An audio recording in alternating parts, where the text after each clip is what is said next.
Hey, what's going on? Welcome back to the channel. In this video, we're going to be taking a look at Moonbeam. I do want to say that I'm not a financial advisor. You should do your own research before investing money into crypto. If you haven't seen the previous update, make sure to watch that. Before watching this one, it's going to be linked in the top right-hand corner of the screen. Now, let's jump straight into the TA. So taking a look at the weekly chart here on charts.cointrader.pro, we have a Fibonacci retracement set up from the swing low that we printed here in December of last year. Now let me just remove this. So this was January 2023 actually, and the swing high in April last year. So presumably this is our bear market bottom here, and we're printing a higher low. And if we manage to break the all-time high here, or the local high, I should say, that we have in April, then you're going to be looking at $28.62 for your technical target, because after you break the first fib level, right, which is $5.19, your target, your technical target is the 1.618 here, which is at $28.62. Now, from where we are right now, that would be a 7,000% move to the upside. That is quite doable, in my opinion. Not a stretch. This is not a moon boy shot or whatever, because the current market cap is sitting under $250 million. The circulating supply is just below 600 million tokens.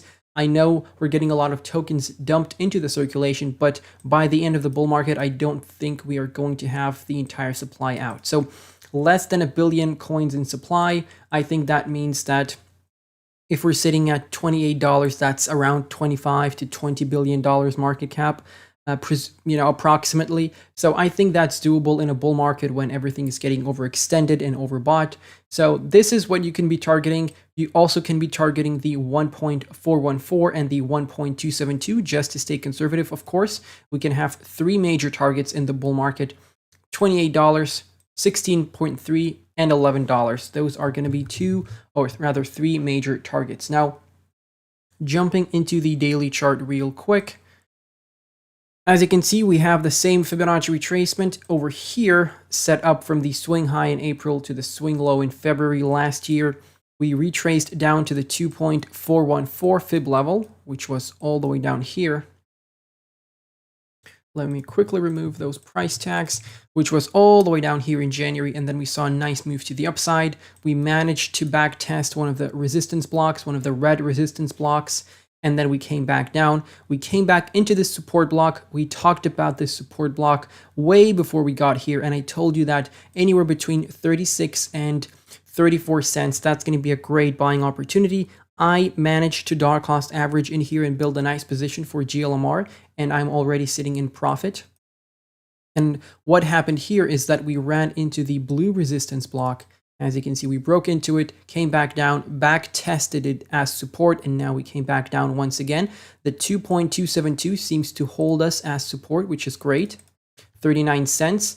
This is a good dollar cost averaging area, and overall we're looking good on the chart because we have this low and we're printing a higher low. We have this high and we're printing a higher high. So ideally, the next thing would be breaking this local high that we have printed in February this year and going above that, potentially into this resistance block at around about 65 cents, and then pulling back down and retesting the blue support block as support now, right? So you break it, you break this resistance block, and you back test it as support, so you flip it to support. So we're looking healthy right now. And if you want to be dollar cost averaging, I would say anything below 40 cents is very cheap. Obviously, tomorrow is the big day we've been all waiting for. The Fed is going to be talking about their plans, their inflation targets, their interest rate targets, and whether they're going to be raising the interest rates again, or they're going to be, pausing the rates or the hikes. So it's going to be really interesting. We'll see what's going to happen. Markets are going to be very, very volatile. So in case Jerome Powell lets us down, you might want to have some cash just in case we see a pullback to 33 to 35 cents potentially. Taking a look at the daily chart and the daily RSI specifically, you can see that we, apologies about that, we ran into the top of this channel down pattern, and now we're going to be targeting and move back to the downside here, because as long as we are in this channel pattern, we have to assume that we're going to be adhering to the support and resistance until we break out. So we don't know when that breakout is going to happen. So until then, you ran into this level. This was a good take profit area for anyone swing trading.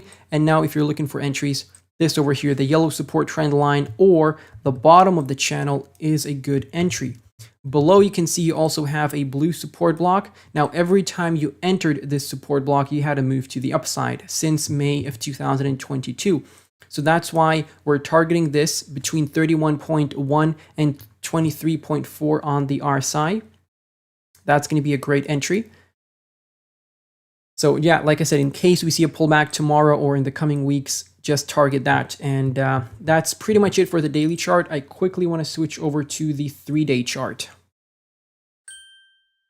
And before we continue with the video, guys, I quickly want to give a shout out to everyone who has joined my Patreon. Thank you very much. And if you want to become a part of the Patreon and, get access to a lot of exclusive content, such as podcast episodes for patrons only, my trade alerts, my entire portfolio. I share everything that I buy and everything that I sell. If you want to leave some requests, we can take a look at your projects on Patreon. So there's a lot of cool stuff going on there. I try to do daily updates and daily posts in there. So if you want to try it out for free, you can do that as well. There's a 7-day free trial, so you can do that and let me know what you think. Let's get on with the video. Moving over to the 3-day chart on Binance, as you can see, we have an ascending support trend line here, and we have this horizontal resistance trend line at 55.5 cents, which has been keeping us down for quite a while now. So we had one bounce here in September last year, in October. We didn't quite get there in November. Then we back tested it in February and actually a couple of times in February, and then we came back down finally. So what is happening here is that we're bouncing up and down between the support and resistance, but at some point you're going to get very tight in between those two levels and a breakout is going to occur. So you definitely want to be in position once that breakout happens, and you definitely don't want to be taking profits too early. I'm in it for the long. I'm staking my Glmr tokens. If you don't know how to stake, there's going to be a tutorial linked down in the description. And that's pretty much everything that I have for Glmr. I think we covered everything. The 3-day RSI here also is printing higher lows. And this is really good as well. So you can be targeting either this yellow horizontal support trend line at around about 35 on the RSI, or you can be targeting this ascending pink support trend line that we've been bouncing off of since November last year. Another bounce in January this year, another bounce in March, and potentially we're going to be seeing a 4th bounce here in March or in April, depending on when we see a pullback. If we see a pullback, of course, if they announce tomorrow that they're starting to where they're pausing the interest rate hikes, then I think crypto is going to go crazy. So be ready for that. And I'm not telling you to buy all in right now, and I'm not telling you to sell. I'm just saying be ready for both outcomes, because we can never know what is going to happen. So being ready for both outcomes is the smartest thing you can do. So thank you all for watching this video. I hope that you learned something useful. Feel free to let me know if I missed out anything important on the charts. I'm going to see you in the next update. Take care.